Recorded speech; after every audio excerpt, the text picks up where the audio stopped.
ছায়াছবি প্রতি বছর ফেব্রুয়ারিতে দেখা যায়। ভাষা শহীদ দিবস উপলক্ষে পেট্রাপোল সীমান্তে দুই বাংলার মানুষ একত্রিত হয় 0 পয়েন্ট। এবছর তেমন চিত্র দেখা যাচ্ছে না, যদিও আপনাদের পঞ্চায়েত সমিতি এবং পঞ্চায়েতের পাশে থেকে একটা অনুষ্ঠান করা হচ্ছে। কি বলবেন?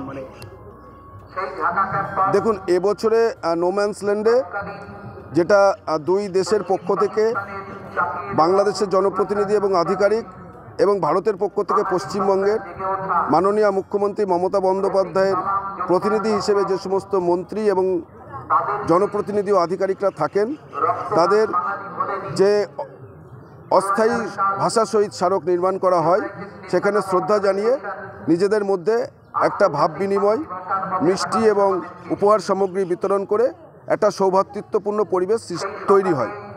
কিন্তু এবছর বর্তমান বাংলাদেশের যে রাজনৈতিক এবং প্রশাসনিক প্রেক্ষাপট, সেই প্রেক্ষাপটে দাঁড়িয়ে বর্তমান বাংলাদেশের যে সরকার আছেন, সেই সরকারের পক্ষ থেকে বা তাদের প্রশাসনের পক্ষ থেকে আমরা যারা আয়োজক আছি প্রতি বছর আয়োজন করি, আমাদের সাথে কোনো যোগাযোগ করা হয়নি বা কোনো তারা বার্তাও পাঠাননি।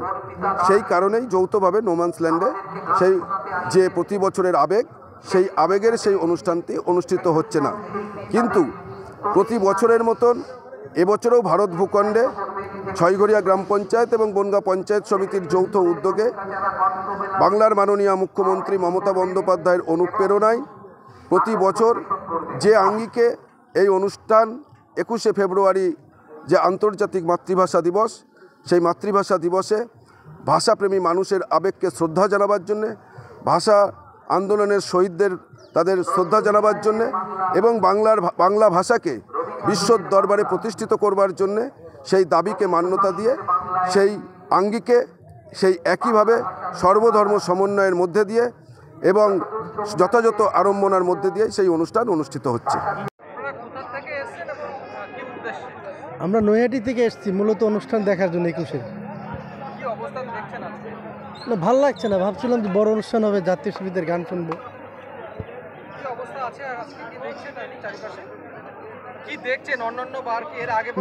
হ্যাঁ হ্যাঁ, আমি এর আগে এসেছি, অনেক বড় অনুষ্ঠান হয়েছে এই পাশে। নোম্যান্সল্যান্ডে যে প্রোগ্রামটা হতো এবার সেটা হচ্ছে না, এটা নিয়ে কি বলবেন? এখানে আমাদের কি বলার আছে? হয় দুই দেশে একসঙ্গে মিলিত হতো, আজকের দিনে কাঁটাতারের যে বেড়া সেটা মলিন হয়ে যেত পেট্রাপোল বন্দরে। এবছর সেই কড়াকড়ি দু বাংলা মিলতে পারছে না।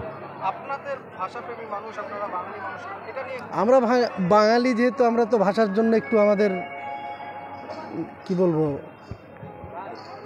একটা আলাদা অনুভূতি থাকবেই। দুই দেশের যে আবেগ মিলিত হতো না, ওদের আর আবেগ টাবেগ নেই, কিন্তু আমাদের আবেগ সারা জীবন থাকবে। ওদের যারা ওই যে কি সব শহীদ হয়েছে,